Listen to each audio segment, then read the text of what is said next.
உலகம் அந்த சத்திய ஆவியானவரை காணாமலும் அறியாமலும், காணாமலும் என்றால் அடையாளம், கண்டுகொள்ளாமலும். கவனிக்கிறீங்களா? காணாமலும் என்றால் அடையாளம். யாரை குறித்த அடையாளம்? பரிசுத்த ஆவியானவரை குறித்த அடையாளம். எங்கள் வசனத்தை கவனித்து வாசிக்கணும். உலகம் அந்த சத்திய ஆவியானவரை அடையாளம் கண்டுகொள்ளாமலும், அந்த பரிசுத்த ஆவியானவரை, சத்திய ஆவியானவரை அறியாமலும் இருக்கிறபடியால் அவரை பெற்றுக்கொள்ள மாட்டாது, வெல்கம் பண்ண மாட்டாது, தனக்குள் ஏற்றுக்கொள்ள மாட்டாது. அவர் உங்களுடனே வாசம் பண்ணி, அப்படி என்றால் நாம் எப்படிப்பட்டவர்களாக இருக்கிறோம்? பரிசுத்த ஆவியானவர் வாசம் பண்ணக்கூடிய ஆலயமாக மாற்றப்பட்டு விட்டோம். ஆமென். அவர் உங்களுடனே வாசம் பண்ணி உங்களுக்குள்ளே இருப்பதால் நீங்கள் அவரை அறிவீர்கள். நான் உங்களுக்கு ஏற்கனவே சொல்லியிருக்கிறேன், அதை மறுபடியும் நினைவுபடுத்த விரும்புகிறேன்.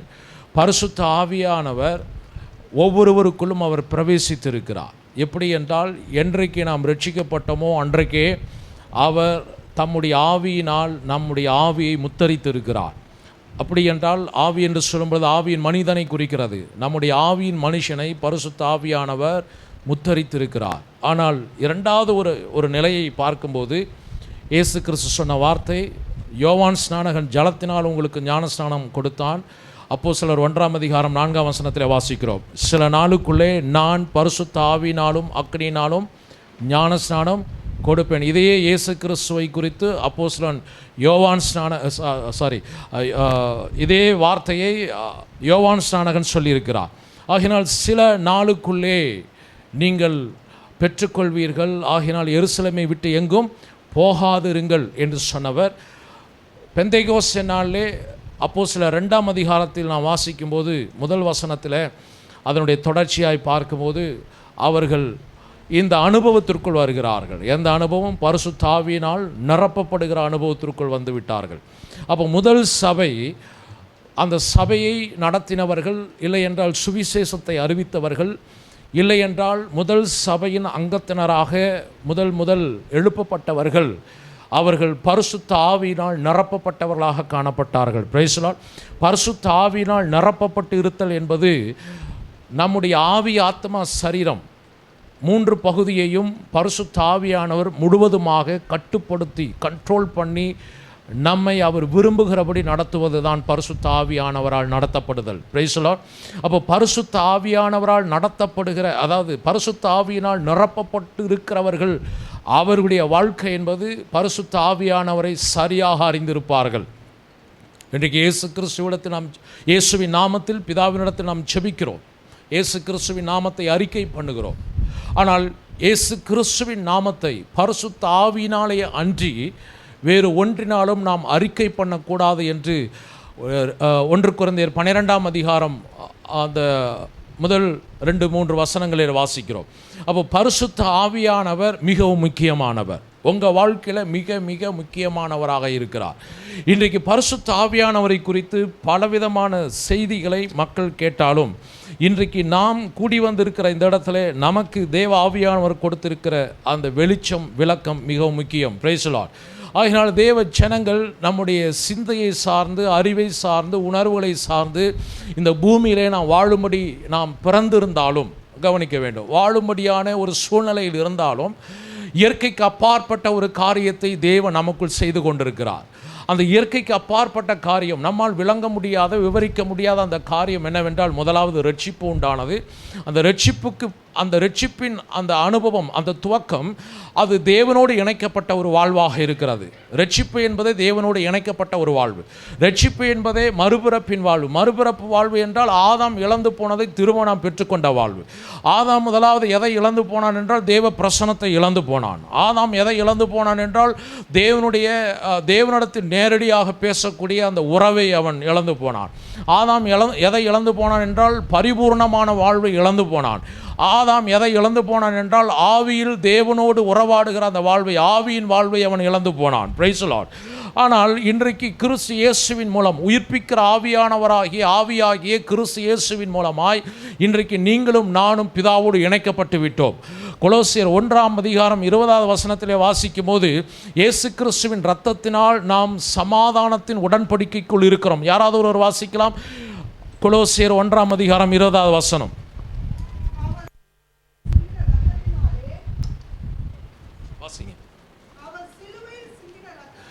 அவர் சிலுவையில் சிந்தின இரத்தத்தினாலே சமாதானத்தை உண்டாக்கி பூலோகத்தில் உள்ளவைகள் பரலோகத்தில் உள்ளவைகள் யாவையும் அவர் மூலமாய் தமக்கு ஒப்புரவாக்கி கொள்ளவும் அவருக்கு பிரியமாயிற்று. Price the Lord.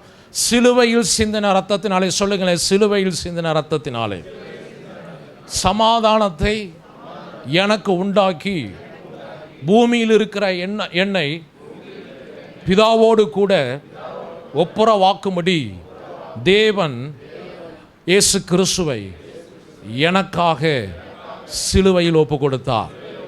Price the Lord. ஒரு பெரிய வேலை நடந்திருக்கு. இந்த வசனங்களின் மூலம் அதை நாம் புரிந்து கொள்ள வேண்டும். வேத வாக்கியங்கள் எல்லாம் நாம் ஆவிலே வளர்வதற்கு கிறிஸ்து இயேசுவை குறித்த வெளிப்பாட்டை நமக்கு உண்டாக்குகிறது. வேத வாக்கியங்களை அறிந்து கொள்ளும்படி இயேசு கிறிஸ்து சீஷருடைய மனக்கண்களை திறந்தார். இன்றைக்கு தேவனுடைய பிள்ளைகள், உங்களுடைய வாழ்க்கை என்பது உங்களுடைய கற்பனையில் அல்ல, உங்களுடைய எண்ணங்களில் அல்ல, கர்த்தருடைய வார்த்தையில் இருக்கிறது. கர்த்தருடைய வார்த்தையில் இயேசுவை யாரெல்லாம் பார்க்கிறார்களோ, இயேசு கிறிஸ்துவை குறித்த அறிவை, வெளிப்பாட்டை பெற்றுக்கொள்ளுகிறார்களோ, அவர்கள் பரிபூர்ண வாழ்வை பெற்றுக்கொள்வார்கள். ஏனென்றால் யோவான் 10ஆம் அதிகாரம் 10வது வசனத்தில் வாசிக்கிறோம், திருடன் திருடவும் கொல்லவும் அழிக்கமே வருகிறான், நானோ ஜீவன் உண்டாயிருக்கவும் அந்த ஜீவன் உங்களுக்குள் இருக்கிற அந்த ஜீவன், கிறிஸ்துவை உடையவன், ஜீவனை உடையவன், அந்த ஜீவன், கிறிஸ்துவின் ஜீவன், உங்களுக்குள் உண்டாயிருக்கிற ஜீவன் என்பது நியூ லைஃப், புது வாழ்க்கை. ஒருவன் கிறிஸ்துவுக்குள் இருந்தால் புது சிருஷ்டியாக இருக்கிறான். புது சிருஷ்டி என்றால் கிறிஸ்துவின் வாழ்வை பெற்றுக்கொண்டவன், கிறிஸ்து இயேசுவின் மூலம் மறுபடியும் சிருஷ்டிக்கப்பட்டவன். கிறிஸ்து இயேசுவின் மூலம் மறுபடியும் சிருஷ்டிக்கப்பட்ட மனுஷன் யாரின் சாயலில் இருக்கிறான் என்றால் கிறிஸ்துவின் சாயலில் இருக்கிறான், தேவ சாயலாகவே இருக்கிறான். Price the Lord. கிறிஸ்து இயேசுவின் சாயல் உயிர்த்தெழுதலின் சாயல். கிறிஸ்து இயேசுவுக்கு 2 சாயல், ஒன்று மரணத்தின் சாயல், இன்னொன்று உயிர்த்தெழுதலின் சாயல். உங்களுக்கும் எனக்கும் 2 சாயல், ஒன்று மரணத்தின் சாயல், இன்னொன்று உயிர்த்தெழுதலின் சாயல். ஆனால் இன்றைக்கு பார்க்கும்போது இயேசுவின் இடத்துல நாம் மரணத்தின் சாயலை பார்க்க முடியாது, உயிர்த்தெழுதலின் சாயலை பார்க்க முடியும். Price the Lord. இன்றைக்கு உங்களுக்குள்ளும் எனக்குள்ளும் எந்த சாயலை பார்க்க முடியும் என்றால் உயிர்த்தெழுதலின் சாயலை பார்க்க முடியும். அந்த உயிர்த்தெழுதலின் சாயல் கிறிஸ்துவின் சாயல். ஹல்லேலூயா. அப்போ அந்த உயிர்த்தெழுதலின் சாயலை பெற்றிருக்கிற நாம் இன்றைக்கு எப்படிப்பட்டவர்களாக இருக்கிறோம் என்பதை நீங்கள் விளங்கி கொள்ள வேண்டும். நீங்களாகவே அல்ல என்பதை நீங்கள் புரிந்து கொள்ள வேண்டும். ஏனென்றால் உங்களுடைய இரத்தத்தின் டிஎன்ஏவிலே கர்த்தர் மாற்றத்தை உண்டாக்கி இருக்கிறார். உங்களுடைய டிஎன்ஏவிலே மாற்றம் உண்டானதினால்தான் நீங்கள் தேவனுடைய பிள்ளையாகவே இருக்கிறீர்கள். உங்களுடைய இரத்தத்திலே டிஎன்ஏவிலே மாற்றம் இல்லாது இருந்தபோது அவரவர்களுடைய தகப்பனுடைய வித்தாக நாம் காணப்பட்டோம், பிறந்த மாம்ச சரீரத்தில் பிறந்தவர்களாக காணப்பட்டோம். ஆனால் நாம் மாம்ச சரீரத்தில் பிறந்தபடியே நாம் இந்த பூமியில் வாழ்ந்து கொண்டிருந்தாலும் நமக்குள்ளாய், அந்த ஆவின் மனுஷனுக்குள்ளாய், இந்த இரத்த அணுக்களுக்குள்ளாய் ஒரு மாற்றம் உண்டாயிருக்கிறது. இது என்னவென்றால் பிதாவினுடைய சாயல் நமக்குள் மறுபடியும் வந்துவிட்டது. Price the Lord. நாம் பிதாவினுடைய பிள்ளைகளாக இருக்கிறோம், தேவனுடைய பிள்ளைகளாக மாற்றப்பட்டு விட்டோம். இயேசு கிறிஸ்து இந்த பூமியிலே அவர் வாழும்போது அவர் சொன்னார், நானும் பிதாவும் ஒன்றாக இருக்கிறோம். இயேசு கிறிஸ்துவை பார்த்தவர்கள் எல்லாரும் தீர்க்கதரிசிகளாக பார்த்தார்கள். எலியா திரும்ப வந்தான் என்று சொன்னார்கள். அவர் தீர்க்கதரிசிகளில் புத்திரனாக இருக்கலாம் என்று சொன்னார்கள். அவர் யோவான் ஸ்நானகனாக இருக்கலாம் என்று சொன்னார்கள். பல விதங்களில் சொன்னார்கள். ஆனால் தன்னோடு கூட இருந்த சீஷர்களை பார்த்து இயேசு கேட்டார், நீங்கள் என்னை குறித்து என்ன சொல்லுகிறீர்கள்? அவர்களிலே முதலாவது பேதுரு அவன் சொன்ன வார்த்தை, நீர் ஜீவனுள்ள தேவனுடைய குமாரனாகிய கிறிஸ்து என்று சொன்னார். ஆமென், ஹல்லேலூயா. நீர் தேவனுடைய சாயலில் உள்ள ஜீவனுள்ள தேவனுடைய குமாரனாகிய கிறிஸ்து. நீங்களும் நானும் இந்த பூமியிலே மற்றவர்கள் அங்கீகரிக்கவில்லை என்றாலும் தேவன் அங்கீகரிக்கிறார், பரலோகம் அங்கீகரித்து இருக்கிறது, இயேசு கிறிஸ்து அங்கீகரித்திருக்கிறார், தேவதூதர்கள் அங்கீகரித்திருக்கிறார்கள், தேவனுடைய சகல சேனைகளும் அங்கீகரித்திருக்கிறது. என்னவென்றால் நீங்களும் நானும் தேவனுடைய பிள்ளைகளாக இருக்கிறோம், தேவனுடைய சாயலாக இருக்கிறோம், கிறிஸ்துவின் உயிர்த்தெழுதலின் சாயலை பெற்றிருக்கிறோம். ஆமென், ஹல்லேலூயா. ஆகினால் தேவ ஜனமே, இன்றைக்கு நம்முடைய இந்த பூமியின் வாழ்க்கை என்பது அனுதினமும் நாம் வேலைக்கு போவதும் சலிப்பான ஒரு வாழ்க்கை வாழ்வதும் அல்ல கிறிஸ்துவ வாழ்க்கை. கிறிஸ்துவ வாழ்க்கை என்பது பரிசுத்த ஆவியினால் நடத்தப்படுகிற வாழ்க்கை. நான் சொல்லுகிறேன், ஆவியின் வாழ்க்கை. சொல்லுங்க, என்னுடைய வாழ்க்கை ஆவியின் வாழ்க்கை. ஹல்லேலூயா. இந்த வெளிச்சத்தை நீங்கள் பெற்றுக்கொண்டாலே போதும், நீங்கள் எங்கே போனாலும் சரி, நீங்கள் ஆவியிலே எல்லாவற்றையும் மேற்கொள்ளுகிறவர்களாக மாறிவிடுவீர்கள். நீங்கள் ஆவியிலே நீங்கள் தேவனுடைய தன்மையை வெளிப்படுத்துகிறவர்களாக மாறிவிடுவீர்கள். நீங்கள் ஆவியிலே கிறிஸ்துவின் சுபாவத்தை வெளிப்படுத்துகிறவர்களாக மாறிவிடுவீர்கள். நீங்கள் ஆவியிலே தேவன் உங்களுக்கு எதையெல்லாம் கொடுத்திருக்கிறாரோ, வாக்கு பண்ணியிருக்கிறாரோ, அதையெல்லாம் நீங்கள் வெளிப்படையாய் அனுபவிக்கிறவர்களாக மாறிவிடுவீர்கள். இன்றைக்கு கிறிஸ்துவ உலகத்திலே அநேக கிறிஸ்தவர்களுக்குள் என்ன போராட்டம் என்றால் மனதின் போராட்டம் தான் இருக்கிறது. இந்த மனதின் போராட்டம் மனிதனுடைய கிறிஸ்தவருடைய வாழ்க்கையை கீழ்ப்படுத்தும்படி, மீன்ஸ் அவருடைய வாழ்க்கையை தலைகீழாக மாற்றும்படி திரும்ப சாத்தான் மனதிலே தவறான செய்திகளை கொடுத்து கொடுத்து சிந்தையிலே வாழும்படி தூண்டி விடுகிறான்.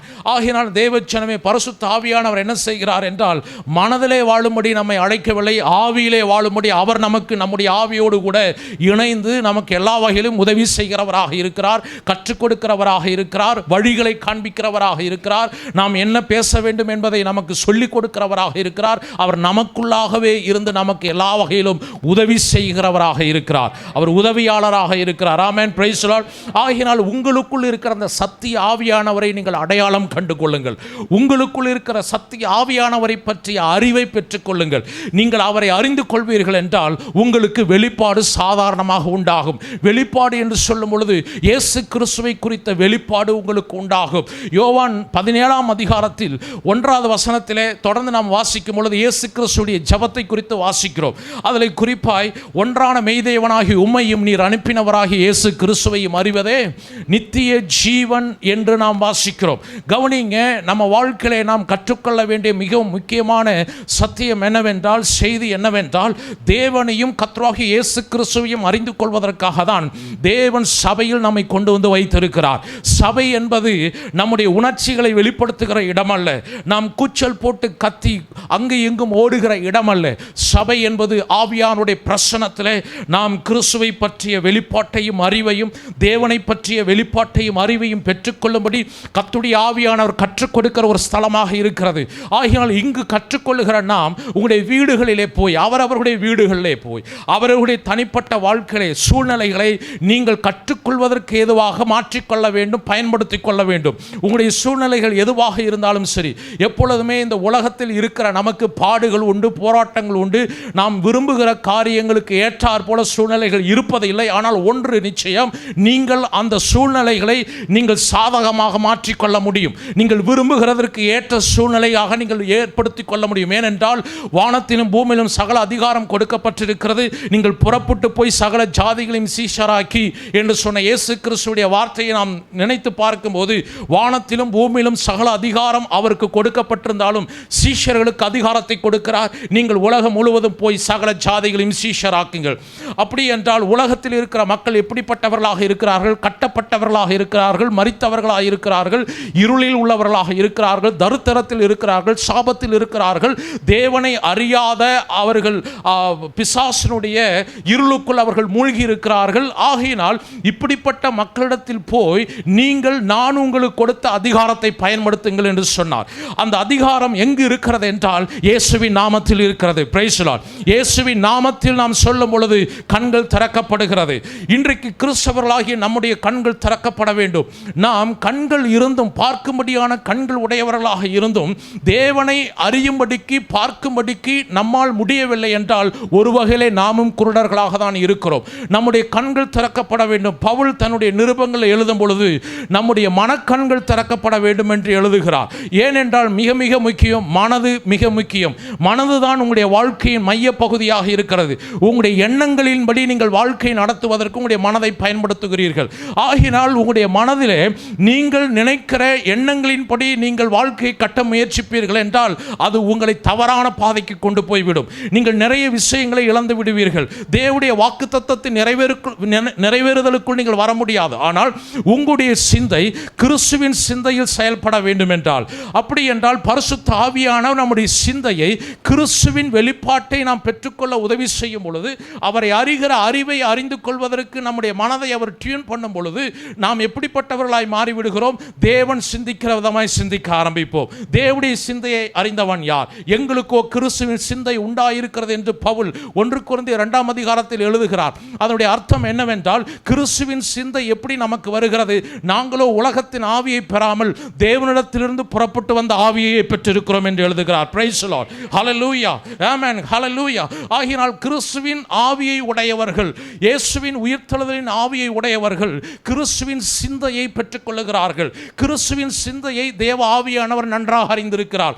தேவனுடைய ஆழங்களையும் அறிந்திருக்கிற சத்திய ஆவியாகிய தேற்றரவாளன் இன்றைக்கு உங்களுக்குள்ளும் எனக்குள்ளும் பெரிய மாற்றங்களை உண்டாக்கி கொண்டிருக்கிறார். அந்த மாற்றம் என்னவென்றால், நம்முடைய சிந்தையை மாற்றிக் கொண்டிருக்கிறார். நம்முடைய மனம் புதிதாகும் பொழுது நாம் மறுரூபமாக்கப்படுகிறோம். எப்படி மறுரூபமாக்கப்படுகிறோம்? கிறிஸ்துவின் சாயலை வெளிப்படுத்தக்கூடியவர்களாய் மாற்றப்படுகிறோம். ஆமென், ஹல்லேலூயா. மறுரூபமாக்கப்படுகிறோம். அவர் இருக்கிற பிரகாரமாக நாமும் இந்த பூமியிலே வாழும்படிக்கு மறுரூபமாக்கப்படுகிறோம்.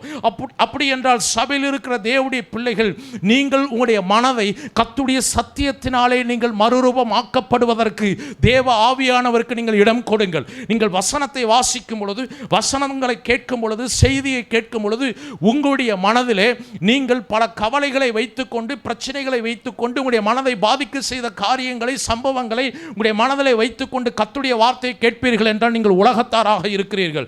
ஏனென்றால் உலகத்தார் சத்திய ஆவியானவரை அறியாமலும் காணாமலும் அறியாமலும் இருக்கிறபடியினால் அவரை பெற்றுக்கொள்ள மாட்டாது.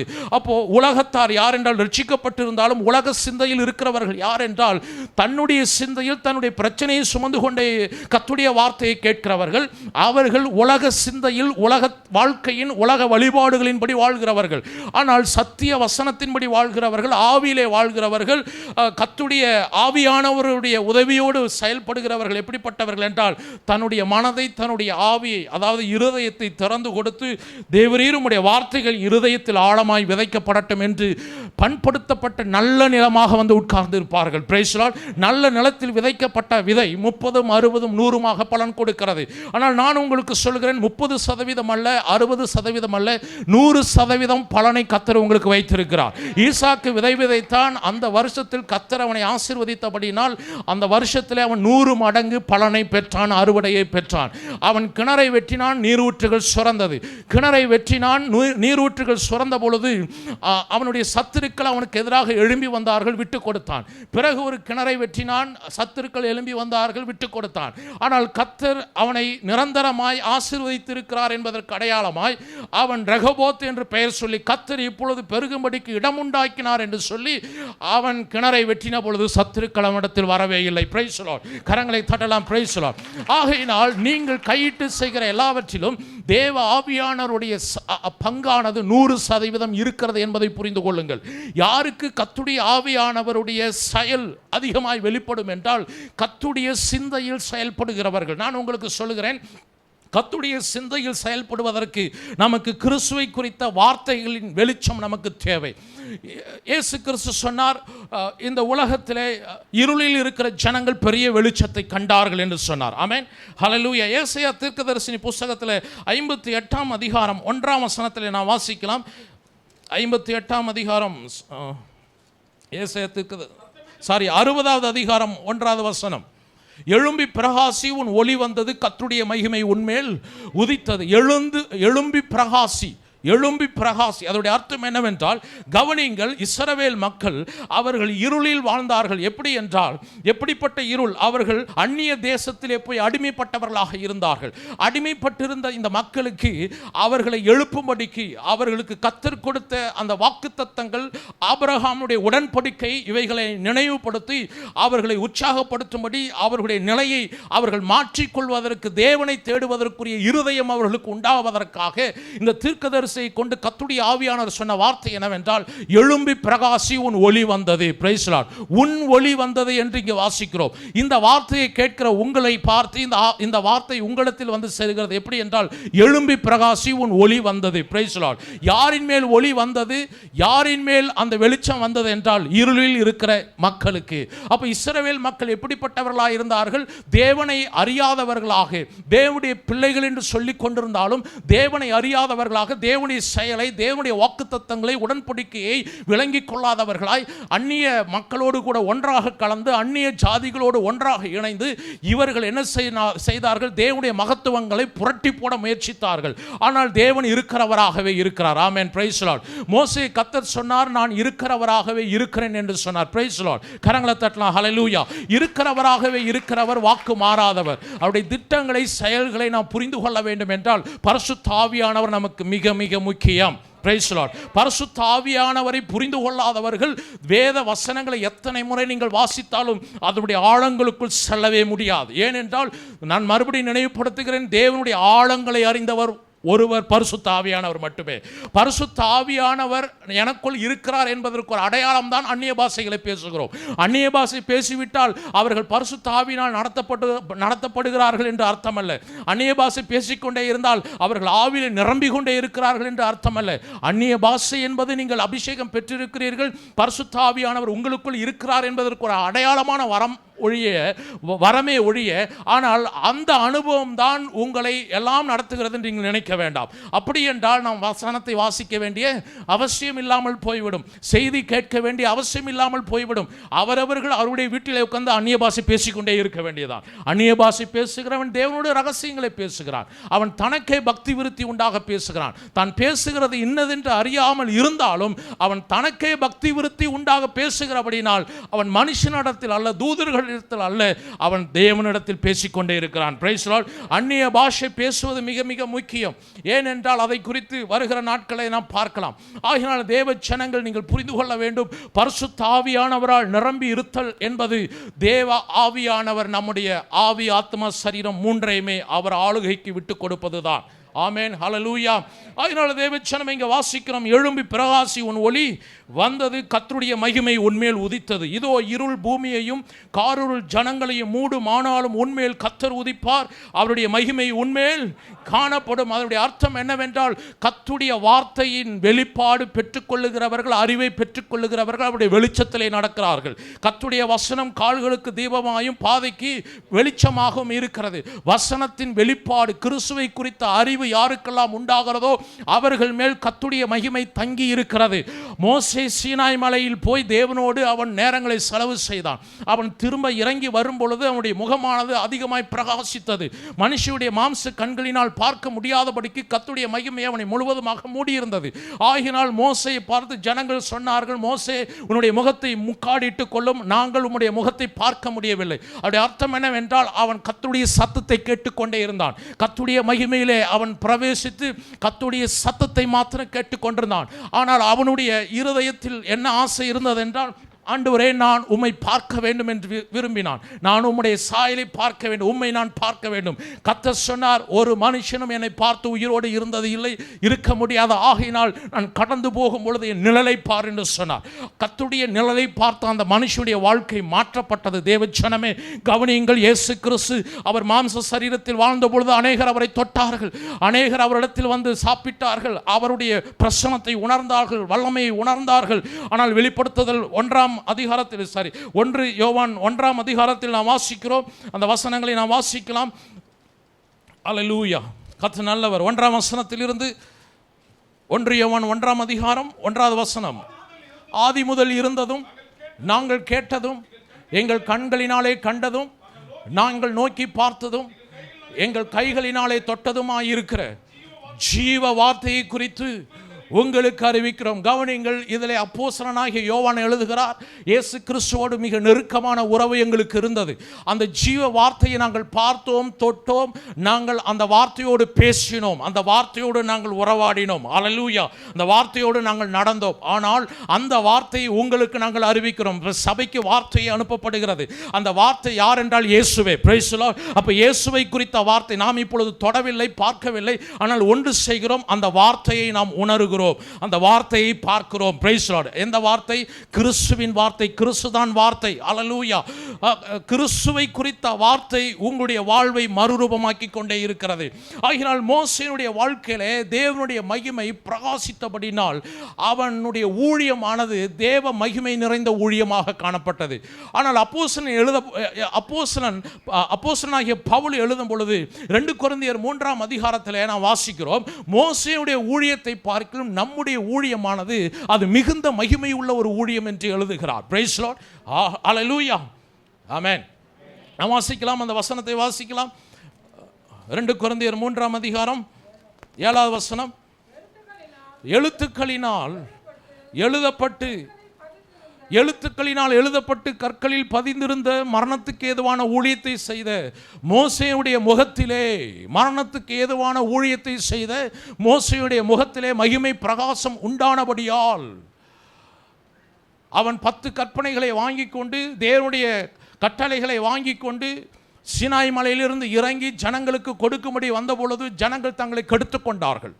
மோசே மலையிலே வார்த்தையை வாங்கி கொண்டு ஜனங்களுக்கு கொடுக்க வந்தான். ஜனங்களோ, மோசே சென்று 40 நாட்கள் ஆகிவிட்டது, அவன் உயிரோடு இருக்கிறானா செத்தானா என்று தெரியவில்லை, ஆகையினால் நம்மை நடத்தும்படிக்கு, கானான் தேசத்துக்கு நேராய் நடத்தும்படிக்கு ஒரு கன்றுக்குட்டியை தெய்வமாக செய்து அதை பணிந்து கொள்ளலாம் என்று சொல்லி அவர்களுக்கு தேவன் கொடுத்த ஆசீர்வாதமாகிய எகிப்தின் கொள்ளைகளை எல்லாம், கோல்டு எல்லாத்தையும் அவர்கள் கலெக்ட் பண்ணி ஒரு கன்றுக்குட்டியை செய்து தேவன் அருவருக்கக்கூடிய முதல் காரியமாகிய விக்கிரகங்களை வணங்க ஆரம்பித்தார்கள்.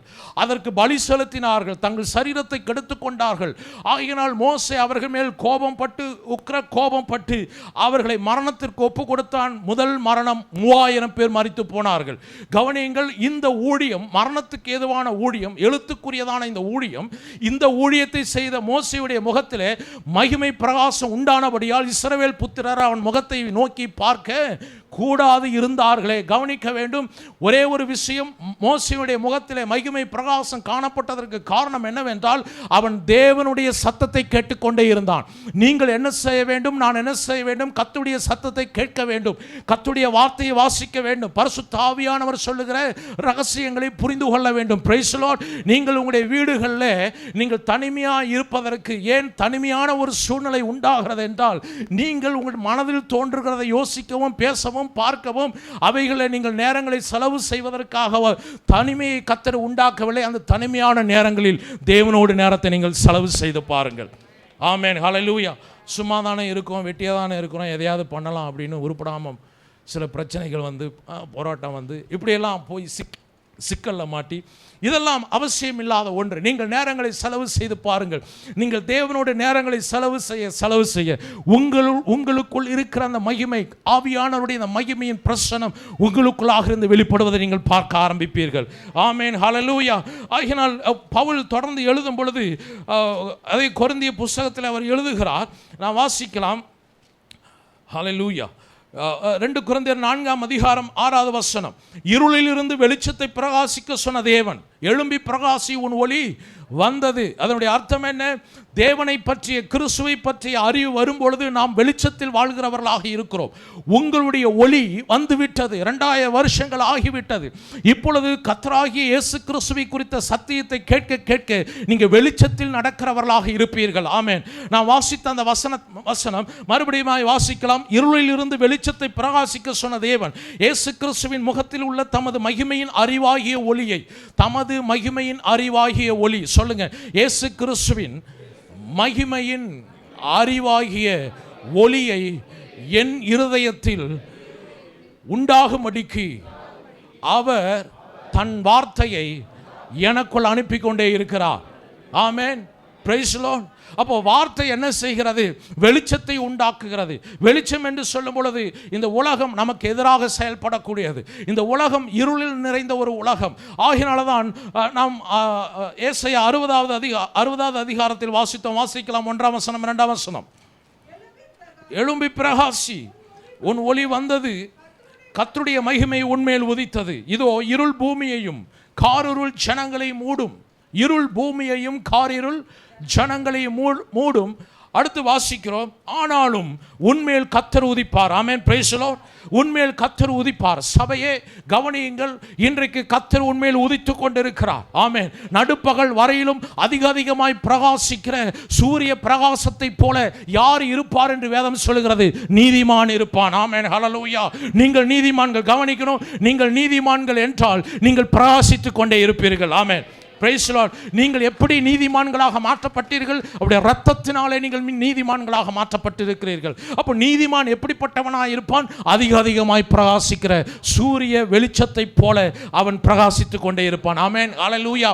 இருள் உங்களுக்கு சொந்தமல்ல. இருளில் இருந்து நீங்கள் விடுதலையாக்கப்பட்டு விட்டீர்கள். பூமியை இருளும் வாசிக்கலாம். இருள் பூமியையும் காரிருள் ஜனங்களையும் மூடும். காரிருள் ஜனங்களையும் மூடும். காரிருள் எதை குறிக்கிறது? சாத்தானுடைய ஆளுகையை குறிக்கிறது. இருள் எதை குறிக்கிறது? அறியாமையை குறிக்கிறது. தேவ ஜனமே, நீங்களும் நானும் சாத்தானின் அடிமைத்தனத்திலிருந்து விடுதலையாக்கப்பட்டு விட்டோம். தேவன் இப்பொழுது நம்முடைய கண்களை திறந்து கொண்டிருக்கிறார். ஆமென். அவருடைய சத்தியத்தை அறிய நம் கண்கள் திறக்கப்படுகிறது. வாசிக்கலாம் மறுபடியும். இதோ இருள் பூமியையும் காரிருள் ஜனங்களையும் மூடும், ஆனாலும் உன்மேல் கர்த்தர் உதிப்பார். அவருடைய மகிமை உன்மேல் காணப்படும். உன் வெளிச்சத்தினிடத்துக்கு ஜாதிகளும் உதிக்கிற உன் ஒளியினிடத்திற்கு ராஜாக்களும் நடந்து வருவார்கள். ஆமென், ஹல்லேலூயா. விசுவாசிக்கிறீங்களா? ராஜாக்கள் நடந்து வரும்படியாய் கர்த்தர் இங்கு பிராமிஸ் பண்ணுகிறார், வாக்கு பண்ணுகிறார். உன் ஒளியினிடத்திற்கு, உன் வெளிச்சத்தினிடத்துக்கு ஜாதிகளும், உன் உதிக்கிற ஒளியினிடத்திற்கு ராஜாக்களும். ஆமென். கொஞ்சம் சத்தமா சொல்லலாம், பெலனா சொல்லாமே. ஆமென். யார் நடந்து வருவார்? ராஜாக்கள் நடந்து வருவார்கள், ஜனங்கள் நடந்து வருவார்கள், ஜாதிகள் நடந்து வருவார்கள். எதை கண்டு நடந்து வருவார்கள்? உனக்குள் இருக்கிற இயேசு கிறிஸ்துவின் அறிவின் ஒளியை கண்டு வருவார்கள். திறமையை கண்டல்ல, தகுதியை பார்த்தல்ல, வசதியை பார்த்தல்ல, உனக்குள் இருக்கிற கிறிஸ்துவின் அறிவு, வெளிப்பாடு, ஞானம், இவைகளை கண்டு நீங்கள் எங்கிருந்தாலும் சரி அங்கு ஜனங்கள் தேடி வருவார்கள். ஆமென், ஹல்லேலூயா. கரங்களை தட்டி பிரைஸ் தி லார்ட். ஆனால் இன்றைக்கு பெரும்பாலும் தன்னுடைய பிரச்சனை, தன்னுடைய கவலை, இதை குறித்தே இந்த சூழ்நிலையிலே வாழ்கிற கிறிஸ்தவர்கள், அவர்கள் கிறிஸ்துவை அறியாதவர்களாய் இருளின் காரியங்களிலே சிக்குண்டவர்களாய் தவிக்கிறார்கள். இஸ்ரவேல் மக்கள் அப்படிதான் இருந்தார்கள். ஆனால் தேவன் இங்கு வாக்கு பண்ணுகிறார், ஹலோ, உங்களுடைய அழைப்பு என்னுடைய அழைப்பு என்பது சாதாரணமானதல்ல. உங்கள் மேல் என் மேல் இருக்கிற அபிஷேகம் சாதாரணமானதல்ல. Price the Lord. தேவன் நல்லவர்.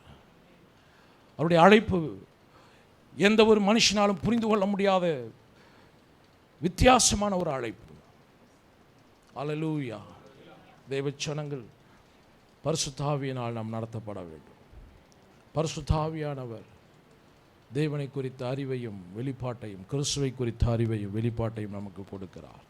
ஆகையினால தான் 1 கொரிந்தியர் 12ஆம் அதிகாரம் 1 ஒரு சில வசனங்களை கடந்த ஞாயிற்றுக்கிழமை நாம் வாசிக்கலாம். 1 கொரிந்தியர் 12ஆம் அதிகாரம் 1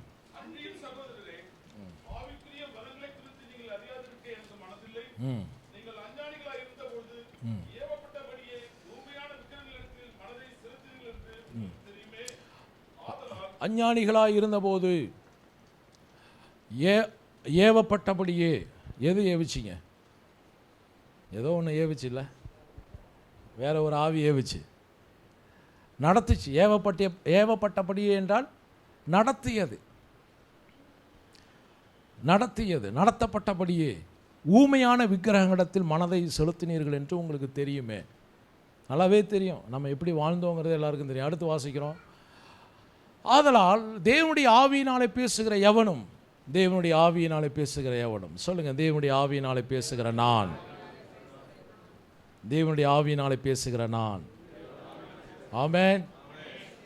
இப்படி பாஸ்டர் பேசுறது, அதுக்கு தான் முன்னாடி இவ்வளோ வார்த்தைகளை கேட்டிருக்கோம். நம்ம நிறைய வார்த்தை கேட்டோம் இல்லைங்களா? அதுக்கு தான் ஆவியானவர் உள்ள அவர் வேலை செய்கிறார். தேவனுடைய ஆவியினாலே பேசுகிற எவனும், நம்ம சுயமாக பேசுகிறதுக்கு அழைக்கப்படலை. சொந்த கருத்து, சோக கருத்து இதை பேசுறதுக்கு அழைக்கப்படலை. இன்றைக்கி நிறைய பிரச்சனைகள் வரதுக்கு காரணம் என்ன தெரியுங்களா? தன்னுடைய பிரச்சனையே, யாரெல்லாம் தான் பிரச்சனையை அதிகமாக பேசுகிறாங்களோ அவங்க இன்னும் பிரச்சனைக்குள்ளாரே போயிட்டுருப்பாங்க. பிரச்சனையை இவங்க வெல்கம் பண்ணுறாங்க. அதனால தான் அந்த பிரச்சனைக்குள்ளாரே வாழ்ந்துட்டுருப்பாங்க. எப்படி இருக்கீங்க? ஏதோ இருக்கேன். யாரும் சரிகளை, யாரும் சரிகளை. நீ என்ன சொல்கிறது? கர்த்தர் எல்லாரும் சரியாகிறார். விளங்குதுங்களா நான் சொல்கிறது? அவரே நம்மை என்ன பண்ணுறாருங்க? வாசிக்கலாம் 1 தெசலோனிக்கேல. இந்த வசனம் எடுத்து வச்சிங்க, திரும்ப நான் வாசிக்க போகிறோம். கொலோசியர் 1ஆம் அதிகாரம் 21வது வசனம். முன்னே அந்நியராயும் துர்க்கிரியைகளினால் மனதிலே சத்துருக்களாயும் இருந்த உங்களையும், எல்லாரும் சேர்ந்து வாசிக்கலாம். நான் சொல்கிற அந்த வார்த்தை எப்படி சேர்ந்து வாசிக்கலாம்? முன்னே அந்நியனாய் துர்க்கிரியைகளினால் மனதிலே சத்துருக்களாய் இருந்த என்னையும் பரிசுத்தராகவும் குற்றமற்றவனாகவும் கண்டிக்கப்படாதவனாகவும் தமக்கு முன் நிறுத்தும்படியாக அவருடைய மாம்ச சரீரத்தில் அடைந்த மரணத்தினாலே இப்பொழுது ஒப்புரவாக்கினார். ஆமென். இதிலிருந்து என்ன பார்க்குறோங்க? முன்னே அந்நியனாக இருந்தேன், தேவனுக்கு சத்துருவாக இருந்தேன், விரோதியாக இருந்தேன், மனதில் துர்க்கிரியைகளை செஞ்சேன். ஆனால் இப்போது பரிசுத்தனாய், குற்றமற்றவனாய், கண்டிக்கப்படாதவனாய். என்னங்க சத்தமே இல்லை? உங்களை பற்றி தான் எழுதப்பட்டிருக்கு. மறுபடியும் வாசிக்கிறேன், கொஞ்சம் கவனிங்க. ஜீவன் வேணும் உங்களுக்கு. வெளிச்சத்தை பற்றி பேசிகிட்டு இருக்கோம்ல. என்ன? பரிசுத்தராகவும் குற்றமற்றவனாகவும் கண்டிக்கப்படாதவனாகவும் தமக்கு முன் நிறுத்தும்படியாக. தமக்கு முன் நிறுத்தும்படியாக அப்படின்னா என்னைக்காவது ஒரு நாள் நிறுத்துவார்னு கிடையாது. ஒவ்வொரு நாளும் நிறுத்தும்படியாக, ஒவ்வொரு நாளும் நிறுத்தும்படியாக, ஒவ்வொரு நாளும் காலைதோறும் அவருடைய கிருபை புதியதாக இருக்கிறது. நீங்கள் காலையில் எழுந்துறதுக்கு முன்னாடியே புதிய கிருபை உங்களை கவர் பண்ணிடுது. ஏன்னு கேட்டிங்கன்னா கவனிக்கணும். இங்கே நேற்று விழுந்து போயிருக்கலாம், நேற்று தப்பு பண்ணியிருக்கலாம், குற்ற உணர்வோடு படுகைக்கு போயிருக்கலாம். ஆனால் காலையில் எழுந்திருக்கும் போது அந்த புது கிருபை என்ன செய்யுதுன்னா சகல பாவங்களையும் நீக்கி குற்றமற்றவர்களாய், பரிசுத்தம் உள்ளவர்களாய், கண்டிக்கப்படாதவர்களாய் தேவனுக்கு முன்பாக நாம் வந்து நிற்கும்படிக்கு. விளங்குதுங்களா? காலைதோறும் அவருடைய கிருபை, அதோடைய அர்த்தமே அதுதான். காலையில் நமக்கு நேற்று முடிஞ்சிச்சுப்பா, இன்றைக்கி நான் உனக்கு புது கிருபையை தரேன். இந்த புது கிருபை எவ்வளோ நாளுங்க இருக்கும்? அவர் வருகிற வரலையும் அவர் கிருபை இருந்துக்கிட்டே தான் இருக்கும். அவர் வர்ற வரலையும் நான் எப்படி வேணுமாலும் வாழலாமா? ஓய், எப்படி வேணுமாலும் வாழ்கிறதுக்கு கிருபை கொடுக்கப்படலை. இப்படி தான் வாழணுங்கிறதுக்கு கிருபை கொடுக்கப்பட்டிருக்கு. இல்லைங்க நான் எப்படி வேணுமாலும் பயன்படுத்தலாமா? சிக்கிடுவேன். எப்படி சிக்குவேன்? ஆனாலும் அவருடைய அன்பு இருக்குது, தயவு இருக்குது, கிருபை இருக்குது, இரக்கம் இருக்குது, எல்லாம் இருக்குங்கிறதுனால சாக்கடையில் போய் விழுந்தா அவர் கழுவி கழுவி தூக்கி விட்டுக்கிட்டே இருப்பாரா? அவருடைய வேலை கழுவுற வேலையா? அவர் இரக்கமுள்ளவர். ஆனாலும் அவர் நம்ம கற்றுக் கொடுக்கிறார். மகனே, உனக்காக நான் சிறுவையில் அதெல்லாம் செஞ்சுருக்கேன். நீ இருக்க வேண்டிய இடம் இதுப்பா. எது? என்னோடு கூட உன்னதங்களில் உட்காரும்படி நான் உன்னை மீட்டெடுத்திருக்கிறேன். நீ என்னோட இருந்து ஆளுகை செய்யக்கூடிய ஆள்பா.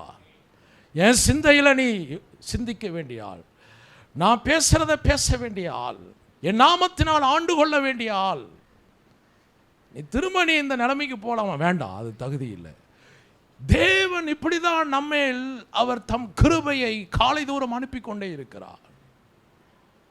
இல்லைங்க ஆண்டவரே, வாப்பா, வேண்டாம் வேண்டாவா. நீங்கள் பழைய ஏற்பாட்டில் இஸ்ரவேல் மக்கள் கானான் தேசத்தை விட்டு, அதாவது தேவனை விட்டு விலகின நாட்களிலிருந்து அவருடைய அன்பு அவர்களை நெருக்கி ஏவிக்கிட்டே இருந்துச்சு. எதுக்குன்னா, வாங்க, நான் ஆபிரகாமோடு உடன்படிக்கை பண்ணேன். நான் ஆபிரகாமின் தேவன், ஈசாக்கின் தேவன், யாக்கோபின் தேவன், உங்கள் முற்பிதாக்களின் தேவன். வாங்க வாங்க, அந்த தேசத்தை சுதந்திரிச்சிக்கிங்க, அந்த தேசத்தின் நன்மையை அனுபவிங்க. அந்த தேசம் உங்களுக்கு தான் கொடுக்கப்பட்ட தேசம்.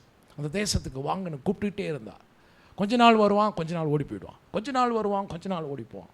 தீர்க்கதரிசிகளை கர்த்தர் அனுப்புவார், கல்லெறிஞ்சு கொன்றுவாங்க, வெட்டி கொன்றுவானுங்க, கட்டி போட்டுருவாங்க, சிறைச்சாலையில் கொண்டு போய் போட்டுருவாங்க. பெரிய தீர்க்கதரிசிகளாக வேதனைப்படுத்தியிருக்காங்க இஸ்ரவேல் மக்கள். ஆனாலும் அவர் தீர்க்கதரிசிகளை அனுப்பி அனுப்பி அனுப்பி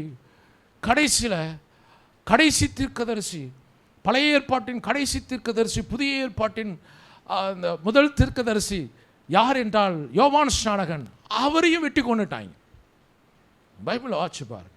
கடைசியில் இயேசு கிறிஸ்து தேவனுடைய ஒரே பேரான குமாரன், என்னுடைய குமாரனை அனுப்பினால் இவர்கள் பயப்படுவார்கள் என்று சொல்லி தன் திராட்சை தோட்டத்தை விசாரிக்கும்படி எஜமானன் தகப்பன் அனுப்பின போது, இவன் ஒருவன் மாத்திரமே சுதந்திரவாளி, இவனையும் கொன்றுவிட்டால் இந்த தோட்டம் முழுவதும் நமக்கு சொந்தம் என்று சொல்லி இஸ்ரவேல் மக்கள், யூதர்கள் இயேசுவையும் கொன்னுறாங்க.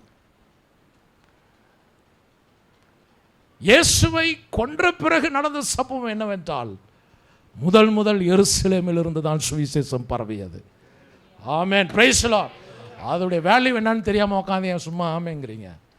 எருசலேமிலிருந்து, யூதேயாவிலிருந்து சுவிசேஷம் புறப்பட ஆரம்பித்தது. இன்றைக்கு உங்களை என்னை ஏதோ ஒரு மூலையில் கடந்தவங்க, நானும் ஏதோ ஒரு இடத்துல கடந்தேன். சாவுதான் எனக்கு இனிமையாக இருந்தது.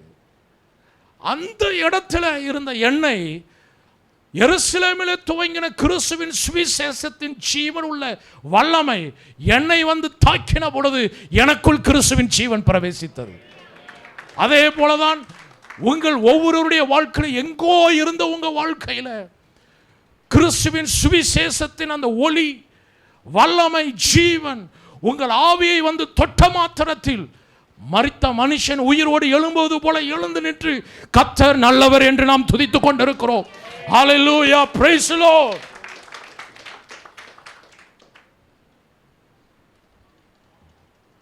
அவர் கிருபை, பழைய ஏற்பாட்டில் அவருடைய கிருபை கொடுக்கப்பட்டது, புதிய ஏற்பாட்டில் நமக்கு கொடுத்திருக்கிற கிருபை, அந்த கிருபை சத்தியம். இயேசு கிறிஸ்து மாம்சமாய் வெளிப்பட்டார். அந்த மாம்சமாய் வெளிப்பட்டவர் இப்பொழுது சபைக்குள் அவர் அந்த கிருபை அளவில்லாமல் பிரசனமாக்கி கொண்டிருக்கிறார். அதனால தான் எத்தனை பேர் வந்தாலும் அவருடைய மன்னிப்பு இருந்துக்கிட்டே இருக்கு. அவர் மன்னிப்பு எதுக்கு தெரியுங்களா? நீங்கள் எந்த இடத்துல இருக்கணுமோ அந்த இடத்துல நீங்கள் திரும்ப வந்து நிற்பதற்கும், கட்டப்படுவதற்கும், மேற்கொள்வதற்கும், கனி கொடுப்பதற்கும், கிறிஸ்துவின் சாயலை வெளிப்படுத்துவதற்கும், கிறிஸ்துவின் கிரியையாக காணப்படுவதற்கும், தேவனுடைய வல்லமையை, மகத்துவத்தை வெளிப்படுத்துவதற்கும், திரும்ப அந்த ஸ்தானத்திலே வந்து நிற்பதற்காக திரும்ப திரும்ப கர்த்தர் நம்ம இடத்தில் வந்து தம் கிருபையை காண்பித்துக் கொண்டே இருக்கிறார். குற்றமற்றவர்களும்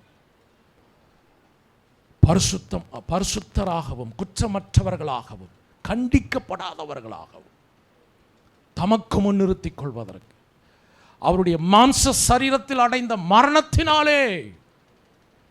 ஏன் இங்க பவுல் இயேசு கிறிஸ்துவின் மாம்ச சரீரத்தின் அந்த வேதனையை இங்கு கோப்பிட்டு எழுதுகிறார்?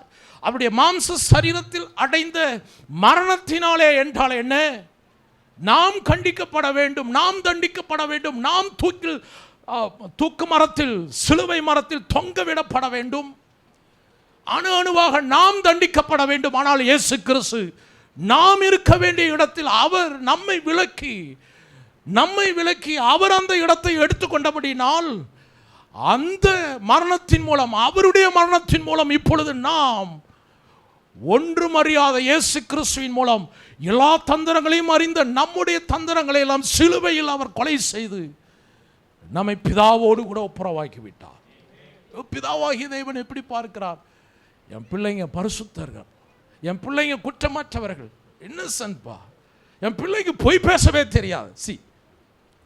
என் பிள்ளைக்கு என்னங்க அமைதியாக இருக்கீங்க? சொல்லுங்களேன். உங்கள் பிள்ளைக்கு நீங்கள் உங்கள் பிள்ளை வந்து இப்படியெல்லாம் தப்பு பண்ணிச்சிங்க தெரியுமா அப்படின்னா, தப்பு பண்ணியிருந்தா கூட என்ன சொல்லுவீங்க? செய்வோமா இல்லைங்களா? ஆமாங்க தப்பு பண்ணிட்டா பெண்ணாங்க நீங்கள் எதுக்கு? என் பிள்ளை அப்படியெல்லாம் செய்ய மாட்டாங்க நீங்கள் சொன்னால் நான் நம்பிடுவானா? என் பிள்ளை அப்படியெல்லாம் கிடையாது. வேணாம், உன் பிள்ளை முதல் ஆரம்பிச்சிருக்கோம், பதிலுக்கு என் பிள்ளை செஞ்சுருக்கோம் சொல்லுவீங்களா இல்லையா? சொன்ன ஆட்களா இல்லையா? ஆனால் அவர் என்ன சொல்கிறாருன்னா, என் பிள்ளை தப்பு பண்ணலை தான். ஏன்னா இவன் பண்ண தப்பெல்லாம் அவர் எடுத்துக்கொண்டார். ஆகையினால இப்போ இவன் குற்றமற்றவன், தப்பு செய்யாதவன், கண்டிக்கப்படாதவன், தண்டிக்கப்படாதவன். சவுண்டே வரல, price Lord.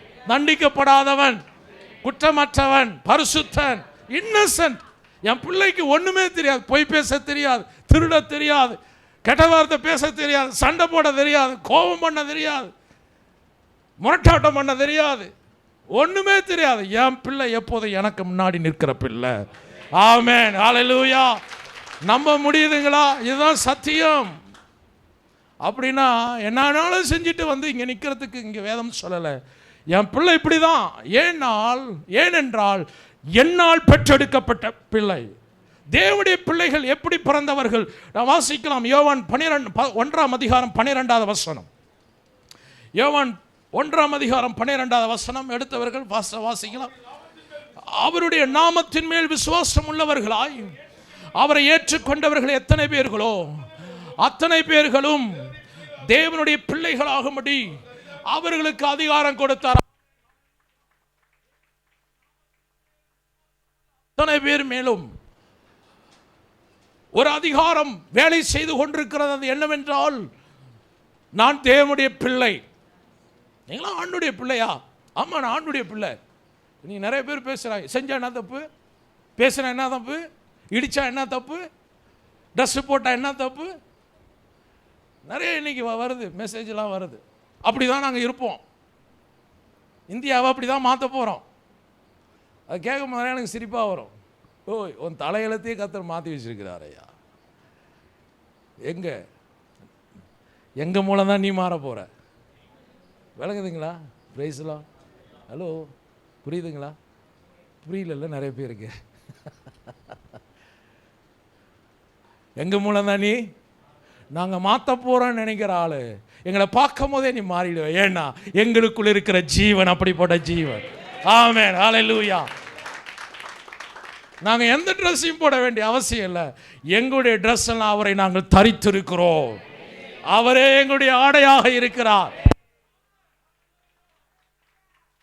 Praise the Lord, praise the Lord. நாங்கள் ஞானஸ்நானத்தினால் அவரை நாங்கள் தரித்திருக்கிறோம். ஞானஸ்நானத்தின் மூலமாய் நாங்கள் கிறிஸ்து இயேசுவை தரித்துக் கொண்டவர்களாக இருக்கிறோம். ஞானஸ்நானங்கிறது சும்மா கிடையாது. மூலிகை எழுந்தோன்னு அப்பா கலகலன்னு இருக்கியா, அப்படியே ஃப்ரெஷ்ஷாக இருக்கு. அப்புறம் ஒரு 2 வருஷம் 3 வருஷம் என்ன ஆளு, பேட்டரி டவுன் ஆயிடுச்சு, பவர் போயிடுச்சு, பிரைட்னஸ் இல்லை. ஆமாம், போங்க. நல்லா கவனிங்க. ஞானஸ்நானத்தின் மூலமாய் கிறிஸ்து இயேசுவை நான் தரித்துக் கொண்டேன். எனக்கு அவர் ஆடையாக இருக்கிறார். ஆமென். கிறிஸ்தவத்தில் மாற்றம் வேணும். சுவிசேஷம் சொல்றதுல மாற்றம் வேணும். கரடு முரடா பேசிடக்கூடாது. ஏன்னா நமக்குள்ள இருக்கிறவர் எந்த மனுஷனும் புறக்கணிக்க கூடாத ஜீவனுள்ளவர், வல்லமை உள்ளவர், அண்டசராசரங்களை உண்டாக்கினவர். வெளிச்சம் உண்டாக கடவுது என்று சொன்னார், வெளிச்சம் உண்டாயிற்று. பகலை ஆள பெரிய சுடராகிய சூரியனும் இரவை ஆள சிறிய சுடராகிய சந்திரனும் உண்டாக கடவுது, நட்சத்திரங்கள் உண்டாக கடவுது என்று சொன்னார். அப்படியே அது உண்டாயிற்று. வார்த்தையினால் எல்லாவற்றையும் உண்டாக்கினவரை நாம் சொந்த தெய்வமாக, தகப்பனாக நாம் பெற்றவர்களாக இருக்கிறோம். அவரால் பிறப்பிக்கப்பட்டவர்களாக இருக்கிறோம். அவருடைய நாமத்தினாலே நாம் அவருடைய பிள்ளைகளாக மாற்றப்பட்டிருக்கிறோம். தேவ ஜனமே, உங்கள் வாழ்க்கையில் உங்கள் சிந்தை உங்களை கீழே வீழ்த்த நீங்கள் முயற்சி செய்வீர்கள், இடம் கொடுப்பீர்கள் என்றால் கிறிஸ்துவின் சிந்தை உங்களை எப்பொழுதும் நிலைநிற்க செய்யும். கிறிஸ்துவின் சிந்தை எப்பொழுதும் அவர் பக்கத்தில் நிற்க செய்யும்.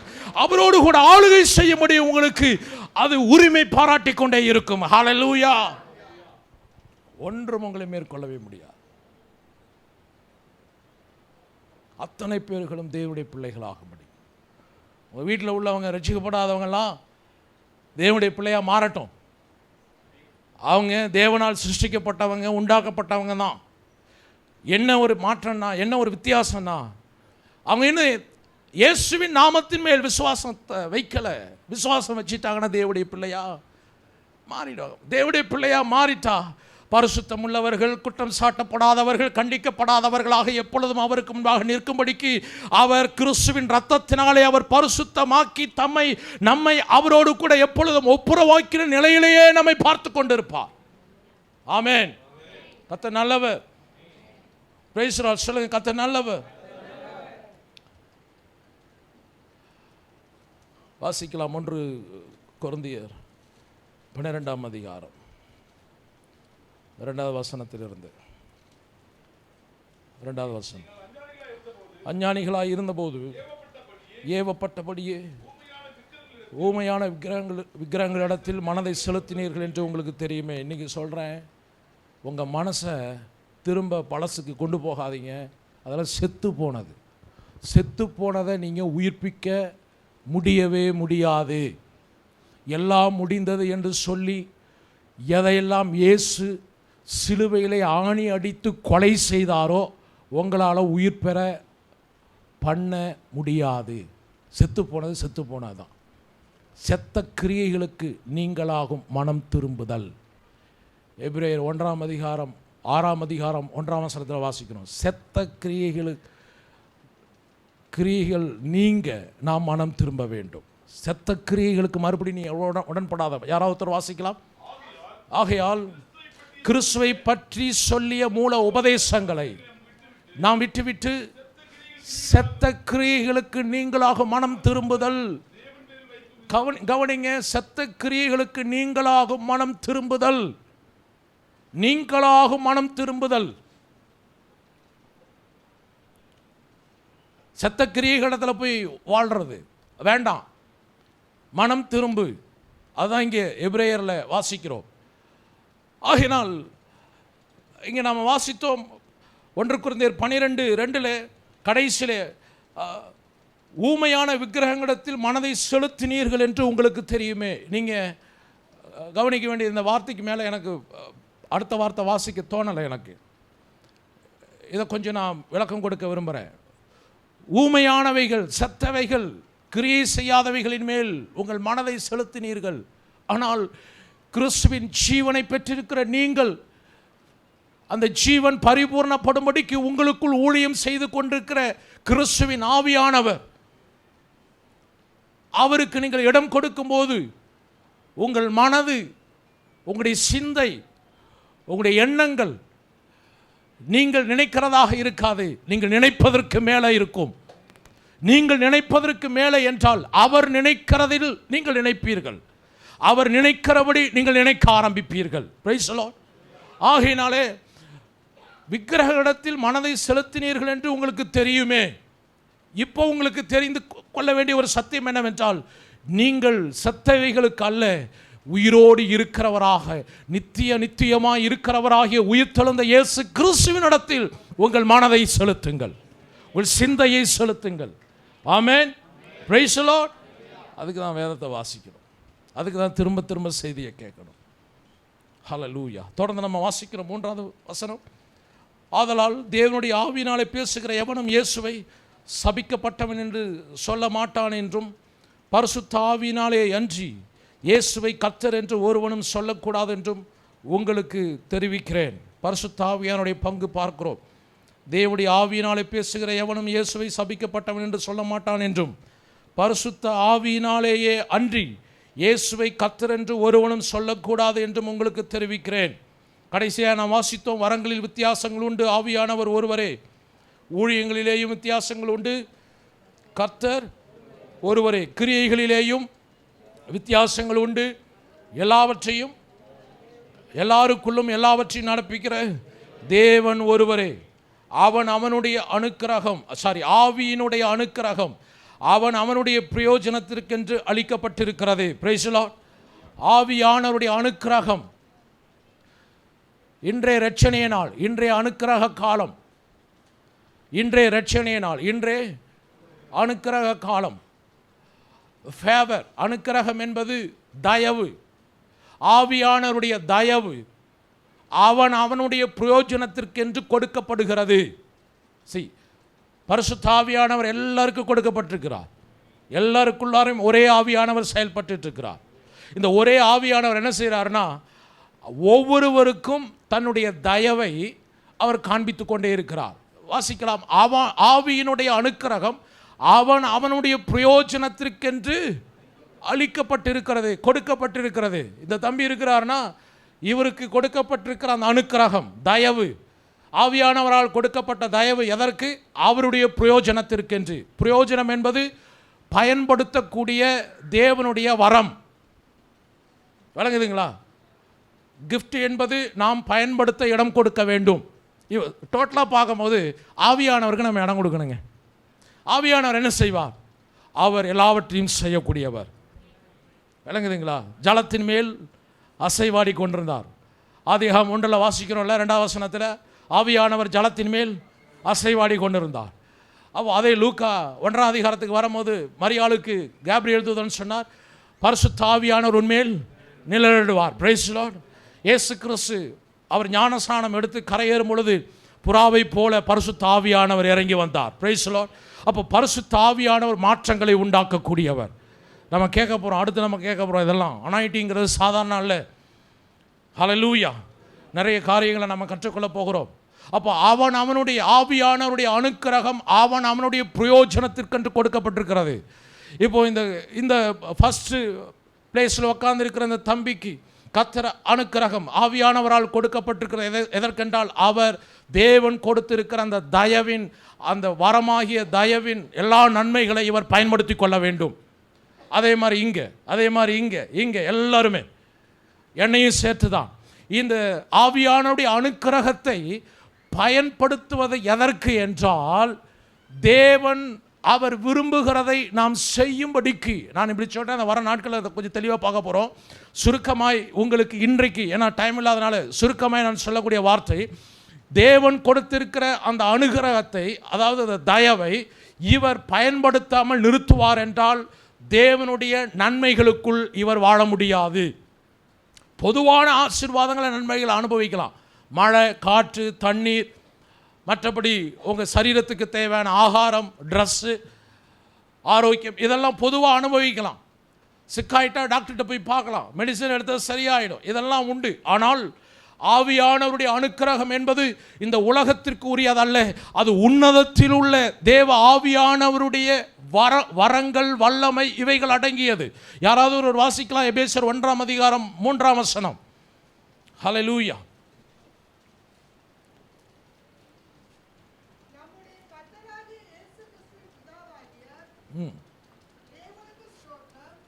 வாசிங்க. கிறிஸ்துவுக்குள் உன்னதங்களிலே ஆவிக்குரிய சகல ஆசீர்வாதத்தினாலும் நம்மை ஆசீர்வதித்திருக்கிறார். அல்லேலூயா. கிறிஸ்துவுக்குள் உன்னதங்களிலே ஆவிக்குரிய சகல ஆசீர்வாதத்தினாலும் நம்மை ஆசீர்வதித்திருக்கிறார். ஒருவனுக்கு 5 தாலந்து கொடுக்கப்பட்டது, 2 தாலந்து கொடுக்கப்பட்டது, இன்னொருவனுக்கு 1 தாலந்து கொடுக்கப்பட்டது. எஜமானன் சொல்லிவிட்டு போனால், நான் திரும்ப தூரதேசத்திலிருந்து வரும்பொழுது உங்களிடத்தில் திரும்ப நான் பெற்றுக்கொள்வேன். ஆனால் அந்த தாளந்துகளை பெற்றுக்கொண்டவர்கள் இந்த வார்த்தையோடு இணைத்துக் கொள்ளலாம். ஆவியானவருடைய அனுக்கிரகம் அவனுடைய பிரயோஜனத்திற்கென்று கொடுக்கப்பட்டிருக்கிறது. Price the Lord. நீங்கள் ரட்சிக்கப்பட்ட உடனே பரிசுத்த ஆவியானவருடைய அந்த ஃபேவர் உங்களுக்கு கொடுக்கப்பட்டிருக்கிறது. ஹல்லேலூயா. அப்போ கவனிங்க, ஆவியானவருடைய அந்த அனுக்கிரகம் உங்களுக்கு கொடுக்கப்பட்டதை நீங்கள் எப்படி பயன்படுத்தி கொண்டீர்கள், எப்படி டெவலப் பண்ணீங்க, எப்படி பயன்படுத்தினீர்கள். இங்கே நாம் அந்த உதாரணத்தை பார்க்கிறோம். 5 தாளந்தை பெற்றவன் அவன் அதை பயன்படுத்தினான், 10ஆக பெருக்கிக் கொண்டான். 2 தாளந்தை பெற்றவன் 5ஆக பெற்றுக்கொண்டான். 1 தாளந்தை பெற்றவன் எஜமானன் கடினமுள்ள மனுஷன் என்று அறிந்து அவன் அந்த தாளந்தை, அந்த கிஃப்டை அவன் மண்ணிலே புதைத்து வைத்திருந்தான். எஜமானன் குறிப்பிட்ட நேரத்தில் வந்தார், நாட்களிலே வந்தார், அந்த மனுஷனிடத்தில் எல்லாத்தையும் கலெக்ட் பண்ணினார். ஆனால் 1 தாளந்தை வாங்கினவன் சொன்னான் எஜமானனை பார்த்து, எஜமானனே, நீர் கடினமுள்ள மனுஷன் என்று நான் அறிவேன். நீர் விதைக்காத இடத்தில் சேர்க்கிறவரும் விதைக்காத இடத்தில் அறுக்கிறவரும் தெளிக்காத இடத்தில் சேர்க்கிறவருமாகி கடினமுள்ள மனுஷன் என்று அறிவேன் என்று எஜமானனை குறித்து தவறான செய்தியை சொன்னார். நீங்கள் நிறைய பேர் ஜபத்தில் சொல்கிறது, ஆண்டவரே உங்களுக்கு கண் இருக்கா, காது இருக்கா, மூக்கு இருக்கா? ஏய், நான் உனக்கு எல்லாத்தையும் நான் தான் உண்டாக்குனேன், நீ எனக்கே எல்லாம் இருக்கான்னு கேட்குறீங்க. சிலர்லாம் எக்ஸ்ட்ரீமாக போயிடுவாங்க. என்னங்க ஆண்டவரே, நீர் உண்மையாகவே ஜீவனுள்ள தேவன் என்றால் எனக்கு இந்த அற்புதத்தை செய்ய வேண்டும். ஆண்டு செய்யலைன்னா அவர் கல்லாயிடுவாரா என்ன? அறியாமை, வசன வெளிச்சம் இல்லாமல் பேசுறது. அவர் ஒரே வார்த்தை சொல்லிட்டார், நான் இருக்கிறவராகவே இருக்கு. நீ என்ன சொன்னாலும் சரி, நான் இருக்கிறவராகவே இருக்கிறேன். அல்லேலூயா. அவர் நேற்றும் இன்றும் என்றும் மாறாதவர். அல்லேலூயா. 1000 வருஷம் ஒரு நாளுங்க. அவர் கணக்குப்படி நம்ம 1000 வருஷம் வாழ முடியுமா? பூமியில் எத்தனை வருஷம் தெரியாது. ஆனால் தீர்க்காயுசை கர்த்தர் வச்சிருக்கிறார். தீர்க்காயுசை நான் பேசிகிட்டு இருக்கேன்.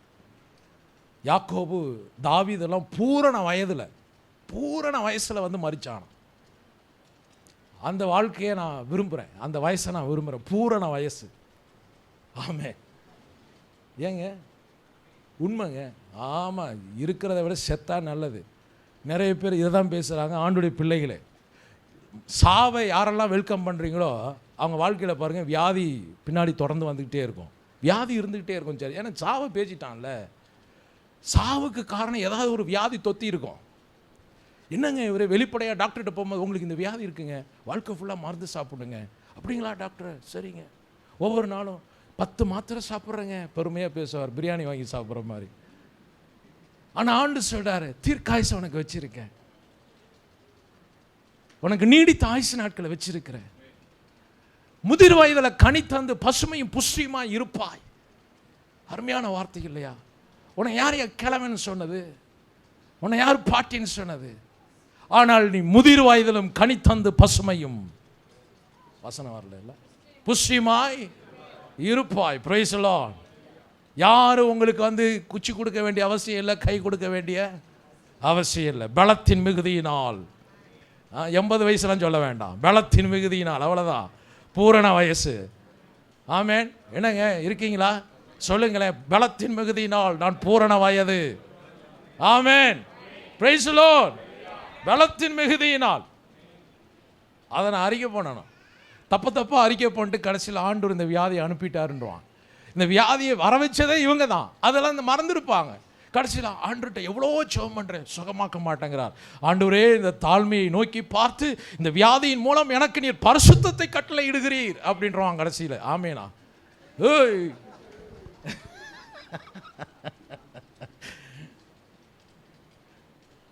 என்னை நீர் பரிசுத்தமாக்குகிறீர் ஆண்டவரே, என்னை புடமிடுகிறீர் ஆண்டவரே. எங்கெல்லாம் புடமிட வேண்டும். புடமிடுதல் என்ன தெரியுங்களா?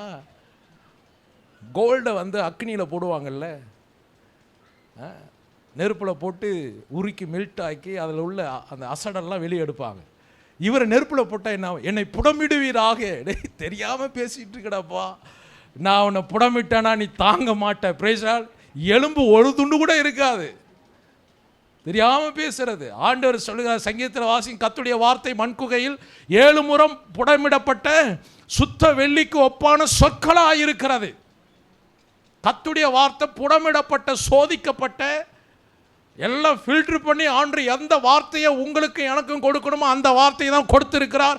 அந்த வார்த்தை நல்ல வார்த்தை, நம்மை உயிர்ப்பிக்கிற வார்த்தை, பலப்படுத்துகிற வார்த்தை, கட்டுகிற வார்த்தை, சுகமாக்குகிற வார்த்தை, காயங்கட்டுகிற வார்த்தை, உயர்த்துகிற வார்த்தை, அல்லேலூயா, ஆசீர்வதிக்கிற வார்த்தை, மாற்றங்களை உண்டாக்கக்கூடிய வார்த்தை. அல்லேலூயா. யோசுவா சொன்னான், சூரியனே தரித்து நில்லுன்னு சொன்னான். என்ன ஒரு தைரியம் பாருங்க. பயங்கர அனல் காற்று பிரதர், உலகம் கெட்டு போச்சு பிரதர். நம்ம சென்னையை மாத்திரம் அதை பேச கற்று வச்சிருக்கிறார். எதை பேச வச்சிருக்காரு? நம்மளும் சேர்ந்து அதோட சேர்ந்து பேசுகிறோம்ல. பயங்கர அனல். கெட்டு போயிடுச்சிங்க நாடு, பாவம் பெருகி போச்சுங்க. அல்லேலூயா. ஆனால் நமக்கு ஆண்டவர் கற்றுக் கொடுக்கிறார், இயற்கை என்னுடைய கரத்தின் கிரியை நீங்கள் ஆண்டு கொள்ளுங்கள் என்று கர்த்தர் சொன்னார். ஆமென். ஆண்டுகொள். பேசு, சூரியனை பார்த்து பேசு. ஏன் நீங்கள் பேசுனாக்கு நிற்காதா? நீங்கள் பேசுனா குளிர்ந்த காற்றை கர்த்தர் கட்டளையிட மாட்டாரா? Yes or no? ஏன் பேச மாட்டாங்கிறோம்? அந்த அளவுக்கு நாங்கள் பரிசுத்தவான் இல்லைங்க. யாருங்க இல்லைன்னு சொன்னது? அவரே சொல்லிட்டாருங்க. கொலோசியர் 1:21 சொல்லிட்டாரா இல்லைங்களா? பரிசுத்தம் உள்ளவர்களும் குற்றமற்றவர்களும் கண்டிக்கப்படாதவர்களுமாய் இருக்கும்படிக்கு தமது குமாரனுடைய மரணத்தினாலே நம்மை ஒப்புரவாக்கினார்.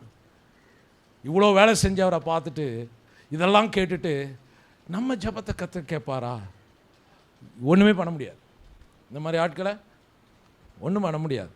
ஆண்டவரே உம்முடைய கிருபை உள்ள வார்த்தைக்கு ஒப்புக்கொடுக்கிறேன். ஒரு நேரம் அவனை கர்த்தரே சரி செய்வார். அடிச்செல்லாம் சரி செய்ய மாட்டார். வசனத்தை புரியும்படி கண்களை திறக்கும் பொழுது அந்த ஆள் எழுந்து நிற்பான். இயேசுவின் நாமத்தில் சொல்கிறேன்னு சொல்லும் போது எல்லாம் நடக்க ஆரம்பிக்கும். ஆமென், ஹல்லேலூயா.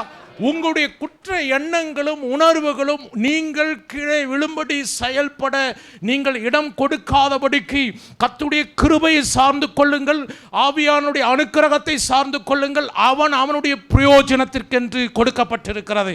என் கையில் இருக்கிற ஒரு 1000 ரூபாயை எடுத்து இந்த தம்பிக்கு கொடுத்து பயன்படுத்திக்கப்பானாக்க அவனுடைய பிரயோஜனத்திற்கு ஏற்றாற்போல் நல்ல காரியங்களுக்கு பயன்படுத்துவான் என்றால் அது அவனுக்கு மிகுந்த சந்தோஷத்தை உண்டாக்கும்.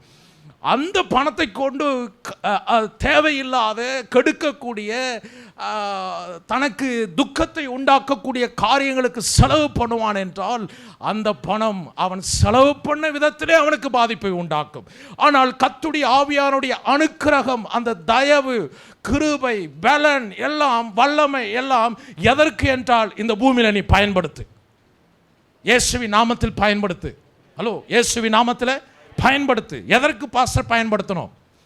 ஹெடேக்கா? இயேசுவின் நாமத்தில் பயன்படுத்து. கால்வலியா? இயேசுவின் நாமத்தில் பயன்படுத்து. தரித்திரமா? இயேசுவின் நாமத்தில் சொல்லு செழிப்பை. பிரைஸ் தி லார்ட், ஹல்லேலூயா. கேன்சரா? இயேசுவின் நாமத்தில் கேன்சல் பண்ணுகிறேன். கேன்சரை நான் கேன்சல் பண்ணுறேன், பயன்படுத்த. அதுக்கு தான் அனுக்கிரகம் ஆவியானவரால் கொடுக்கப்பட்டிருக்கிறது. ஹல்லேலூயா. அந்த வார்த்தைகளுக்கு கீழே தான் வாசிக்கிறோம், 9 வரங்களை குறித்து வாசிக்கிறோம். நீங்கள் நினைக்கலாம், ஆண்டவரே எனக்கு வரங்களை தாரும், வரங்களை தாரும். ஏற்கனவே கொடுத்துருக்காருங்க. ஆவியானவருடைய அனுக்கிரகம், அதுக்கு கீழே வரங்கள். வர வாரத்தில் அதை பார்க்க போகிறோம். ஆமென். ஆவியானவருடைய அனுக்கிரகம் உங்களுக்கு பிரயோஜனத்திற்கென்று சொல்லுங்கள், சொல்லுங்கள். நான் சொல்கிற வார்த்தையே, ஆவியானவருடைய அனுக்கிரகம் என்னுடைய பிரயோஜனத்திற்கென்று கொடுக்கப்பட்டு இருக்கிறது. நீங்கள் முக்கியமான ஒரு செய்தியை கேட்டிருக்கீங்க, முக்கியமான செய்தியை நீங்கள் கேட்டிருக்கீங்க. வெளியே புறப்பட்டு போங்க, போகிற இடங்களில் ஆவியானுடைய அனுக்கிரகத்தை பயன்படுத்துங்க, வல்லமையை பயன்படுத்துங்க. இயேசுவின் நாமத்தில் சொல்லுங்க, எனக்குள்ள இருக்கிற பரிசுத்த ஆவியானவரை இயேசுவின் நாமத்தில் சொல்லுகிறேன். ஹல்லேலூயா. இந்த மனுஷன் சுகமடையட்டும் சொல்லுங்க. ஹல்லேலூயா. உங்கள் வீட்டில் இருக்கிற பிரச்சனைகள் ஓடட்டும்னு சொல்லுங்க. வரட்டுங்க, ஓட பிரைஸ்லாம். யாரெல்லாம் உங்களுடைய மனதை, சரீரத்தை, உங்களுடைய உணர்வுகளை, உங்களுடைய பொருளாதாரத்தை, உங்களுடைய காரியங்களை யாரெல்லாம் அதை பாதிக்க செய்யும்படியான வார்த்தைகளினால் சொல்லி உங்களை மனமடிவாக்க முயற்சிக்கிறார்களோ அந்த மனிதர்களுக்கு பின்பாக இருந்து செயல்படுகிற பொல்லாத ஆவிகளை பார்த்து சொல்லுங்கள், ஏய், இயேசுவின் நாமத்தில் உனக்கு சொல்லுகிறேன், அவனை விட்டு விலகி போ என்று கட்டளையிடுங்க. அந்த மனுஷனை ஆசீர்வதிச்சு பாருங்க, தேவனுடைய அனுக்கிரகம் வெளிப்பட ஆரம்பிக்கும். உங்களுக்குள் இருக்கிறவர் யார் என்பதை இந்த மனிதர்கள் பார்க்க ஆரம்பிப்பார்கள். ஆகினால் உதிக்கிறவன் ஒளியிடத்திற்கு ராஜாக்கள் நடந்து வருவார்கள். ஆமென், ஹல்லேலூயா. இந்த ஆவியானுடைய அனுக்கிரகம் என்ன செய்யுதுன்னா, மேக்னெட் மாதிரி பெரிய பெரிய ஆட்கள்லாம் உள்ளே எடுத்துகிட்டு வந்துடுமா. நான் வரமாட்டேன். எனக்குள்ளே இருக்கிற ஆவியானுடைய அனுக்கிரகம் அவனை சும்மா விடவே ஆசீர்வதிச்சிட்டேன். விளங்குதுங்களா நான் சொல்கிறது? என்ன பண்ணிட்டேன்? ஆசீர்வதிச்சிட்டேன், மன்னிச்சிட்டேன். அவனை நான் இயேசுவின் நாமத்தில் அவனுடைய ஆவி, ஆத்மா, சரீரத்தில் மாற்றத்தை பேசிட்டேன். ஆமென். ஹலோ, புரிந்து கொள்ளுங்க. கண்கள் திறக்கப்பட்ட இயேசுவின் நாமத்தில். ஹல்லேலூயா. அது வரலையே, இது கிடைக்கலையே, அது இன்னும் தாமதமாகுதே, இது இன்னும் எனக்கு கிடைக்கலையே, எங்கள் ஆண்டவரை கிடைக்கல, நான் இவ்வளோ நாள் உபவாசிக்கிறேன், நான் இவ்வளோ நாள் ஜெபம் பண்ணுறேன், நான் ராத்திரி கண்ணு விழித்து ஜெபம் பண்ணுறேன், 12 மணிக்கு எழுந்து ஜெபம் பண்ணுறேன், தூக்கமே வர மாட்டேங்குது, அங்கே போகிறேன் இங்கே போகிறேன், எதுவுமே நடக்கலையே ஆண்டவரே, என்ன செய்வேன்? அவர் சொல்வார், ஏய், ஆவியானுடைய அனுக்கிரகம் உனக்கு கொடுக்கப்பட்டிருக்கிறது, உன் பிரயோஜனக்கென்று கொடுக்கப்பட்டிருக்கிறது, இயேசுவின் நாமத்தில் பயன்படுத்து. ஆமென், ஹல்லேலூயா. நீ ஏன் மௌனமாக இருக்கிறாய்? ஆவியானுடைய பலத்தை பெற்றுக்கொள்ளுங்கள், தரித்துக் கொள்ளுங்கள், இயேசுவின் நாமத்தில் பேசுங்கள். உங்கள் வீட்டுக்குள்ளாரையே கர்த்தருடைய வார்த்தையின் அற்புதங்கள், அடையாளங்கள் நடக்க ஆரம்பிக்கும். கர்த்தர் அவர்களோடு கூட இருந்து கிரியைகளை நடப்பித்து அற்புதங்களினாலும் அடையாளங்களினாலும் வேத வசனத்தை உறுதிப்படுத்தினார். கரங்களை தட்டி பிரைஸ் தி லார்ட். உங்களை கொண்டு வேத வாக்கியங்களை உறுதிப்படுத்தும்படி ஆவியானவர் கிரியை செய்து கொண்டிருக்கிறார். வெளியே புறப்பட்டு போய் சகல ஜாதிகளையும் சீஷராக்கி ஆக்க முடியுங்கிறதாங்க கர்த்தர் நமக்கு காண்பிக்கிறார். கடினமான இருதயம் உள்ளவனையும் மாற்றக்கூடிய வல்லமை கர்த்தருடைய வார்த்தையில் இருக்கிறது. ஒருவேளை தூரத்தில் இருந்தாலும் சரி, அந்த மனுஷனை மனசில் கொண்டு வந்து பிரைஸ் தி லார்ட், நீங்கள் வார்த்தையை மாத்திரம் பேசிக்கிட்டே இருங்க. அந்த மனுஷனை ஆசீர்வதிங்க. கண்கள் திறக்கப்படுகிறதற்காக நன்றிங்க ஆண்டவரே. ஒரு ரத்தத்தை நான் தெளிக்கிறேன், உம்முடைய நன்மைகள் அவனுக்குள் பிரவேசிக்கிறதற்காக நன்றிங்க ஆண்டவரே. எல்லாம் பிளட் செல்ஸில் பாய்கிறது நான் பார்க்கிறேன். இதெல்லாம் வார்த்தையின் அடிப்படையில் ஆவியில் பார்த்து நீங்கள் பேசி பாருங்களேன். தேடி வருவார்கள். ஹல்லேலூயா. உன் ஒளியினிடத்திற்கு ஜாதிகளும் உதிக்கிற உன் ஒளியினிடத்திற்கு ராஜாக்களும் உன் வெளிச்சத்திடத்துக்கு ஜாதிகளும் உதிக்கிற உன் ஒளியிடத்திற்கு ராஜாக்களும் நடந்து வருவார்கள். தானாக நடந்து வருவார்கள். உன்னோடு கூட இணைந்து கொள்வார்கள். இயேசுவின் நாமத்தில் சொல்லுவார்கள், கர்த்தர் நல்லவர் என்று சேர்ந்து உங்களோடு கூட சேர்ந்து ஹல்லேலூயா கர்த்தரை கொண்டாடி ஆடி பாட ஆரம்பிப்பார்கள். இது நடக்கும் இயேசுவின் நாமத்தில். உங்கள் வீட்டில் நடக்கும். ஆமென். உங்களுடைய உறவுகளில் நடக்கும். ஹல்லேலூயா. நீங்கள் போகிற இடங்களில் நடக்கும். மாற்றங்களை உண்டாக்கக்கூடிய ஆவியானுடைய அனுக்கிரகம் உங்கள் மேல் கொடுக்கப்பட்டிருக்கிறது, உங்களுக்கு கொடுக்கப்பட்டிருக்கிறது. இயேசுவின் நாமத்தில் கரங்களை தட்டி கர்த்தரை மகிமைப்படுத்தலாம். Price the Lord. ஹல்லேலூயா. எங்கள் பரிசுத்த பிதாவே, நசனாகிய இயேசுவின் நாமத்தில் இந்த நல்ல நேரத்திற்காக உம்முடைய வார்த்தைகளுக்காக நன்றி செலுத்துகிறோம். இந்த வார்த்தைகள் எல்லாம் எங்களுக்குள் பலமான மாற்றங்களை உண்டாக்கி கொண்டிருக்கிறதற்காக ஸ்தோத்திரம் ஆண்டவரே. ஹல்லேலூயா. ஆண்டவரே, உங்களுடைய அனுக்கிரகத்திற்காக உங்களுடைய கிருபைக்காக நாங்கள் நன்றி செலுத்துகிறோம். இந்த நாளில் உங்களுடைய வார்த்தைகள் எங்கள் ஆவியிலே விதைக்கப்பட்டிருக்கிறது. நாங்கள் வெளியே புறப்பட்டு போய் எங்களுக்கு நீங்கள் கொடுத்திருக்கிற அந்த அனுக்கிரகத்தை பயன்படுத்தும்படிக்கு எங்களுக்கு வேண்டிய பலனையும் அந்த சத்துவத்தையும் நீங்கள் கொடுத்திருக்கிறதற்காக ஸ்தோத்திரம். இங்கே வந்திருக்கிற தேவனுடைய பிள்ளைகள் ஆன்லைனில் யாரெல்லாம் பார்த்து கொண்டிருக்கிறார்களோ, இயேசுவின் நாமத்தில் ஆண்டு எந்தெந்த காரியங்களை பேசுகிறார்களோ, எந்தெந்த வார்த்தைகளை பேசுகிறார்களோ, இயேசுவின் நாமத்தில் எதற்கெல்லாம் கட்டளையிடுகிறார்களோ அது அப்படியே நடப்பதாக, இன்றிலிருந்து நடப்பதாக, நசனாகிய இயேசுவின் நாமத்தில் அவருடைய வேலை ஸ்தலத்தில் நடப்பதாக, மாற்றங்கள் உண்டாவதாக, அதிகாரங்களிலே மாற்றங்கள் உண்டாவதாக, பிரைஸ் தி லார்ட். குடும்பத்திலே மாற்றங்கள் உண்டாவதாக, கணவன் மனைவிக்குள்ளாய் மாற்றங்கள் உண்டாவதாக, பிள்ளைகளுக்குள்ளாய் மாற்றம் உண்டாவதாக, பொருளாதாரத்திலே மாற்றம் உண்டாவதாக, பிசினஸிலே மாற்றம் உண்டாவதாக, கையின் பிரயாசத்திலே மாற்றம் உண்டாவதாக, சரீரத்திலே சுகவாழ்வு உண்டாவதாக, சுகவாழ்வு துளிர்ப்பதாக, ஆரோக்கியம் உண்டாவதாக, எலும்புகளிலே இயற்கைக்கு அப்பாற்பட்ட கர்த்தருடைய பலன் ஆளுகை செய்வதாக. ஹல்லேலூயா. ஃப்ளஷ்ல ஆண்டவருடைய சுகமாக்குகிற வல்லமை பாய்வதாக, எல்லா இன்னர் ஆர்கன்ல எல்லாம் அன்று மாற்றம் உண்டாவதாக. நசனாகிய இயேசுவின் நாமத்தில் நான் இப்பொழுது பேசுகிறேன் ஆண்டவரே. இப்படியா ஜனங்கள் பேசி அநேகரை நீதியின் பாதையில் நடத்தும்படி மக்களை கர்த்தர் பயன்படுத்த நான் ஜெபிக்கிறேன், ஆசீர்வதிக்கிறேன். இயேசுவின் நாமத்தில் பிதாவே. என் ஆத்துமாவே கர்த்தரை ஸ்தோத்திரி.